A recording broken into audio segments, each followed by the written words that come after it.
When people who pretend to be tough gangsters and break the law are actually sent to prison, it creates new and unusual situations. These cases show us how these gangsters react when they realize they will be spending time in prison. In September 2010, 18-year-old Conrad Troja was leaving school when he faced a terrifying situation. A man with a gun approached him and demanded his bag. When Conrad refused to comply, he was shot in the chest. Despite being wounded, Conrad managed to get away and call for help before tragically passing away. The perpetrator, identified as Tavion Wilcox, fled but was later caught and charged with attempted murder. As it turned out, Tavion Wilcox didn't appear as tough during the interrogation. Wilcox attempts to maintain a calm facade, pretending to be clueless about the situation. However, unbeknownst to him, his getaway driver has already been caught and confessed to their involvement. Now the detective's challenge is to figure out a way to make Wilcox confess as well. Put yourself in the shoes of an 18-year-old who got caught up in a terrible situation and unintentionally shot and killed an innocent person. No matter who you are, fear will consume you. And now, as a police officer starts talking, Wilcox feels even more anxious. He sits hunched over in his chair, showing he's listening intently. When given the chance to speak, his responses sound muddled and bewildered. The cop senses he has Wilcox on the defensive, and all that's left is to wrap things up. The detective skillfully employs the known facts to put pressure on Wilcox.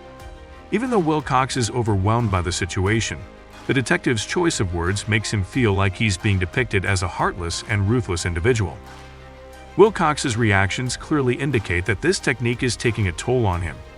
He avoids eye contact, displays a sense of shame, and rubs his head in a pacifying manner, revealing his immense stress. In a moment that contrasts with the tough gangster image, Wilcox breaks down and begins to cry, expressing his desperation not to return to jail. The detective seizes this vulnerable moment to push him further, urging him to be honest and reveal that he is not the monster everyone perceives him to be. This is Wilcox's final chance to set things right and clear his name. With a sudden confession, Tavion Wilcox admitted to shooting Conrad Troja and received a life sentence all over a school bag. However, Demetrius Cox wasn't as fortunate, facing a different fate. Next up is in the early months of 2020, a war erupted between rival gangs 438 and FNF. Numerous shootings were reported, leading to the deaths of several individuals, including a tragic incident at a house party in Davenport, FL, where 20-year-old Wolf Luma lost his life. The perpetrator of this shooting was swiftly identified as 20-year-old Demetrius Cox.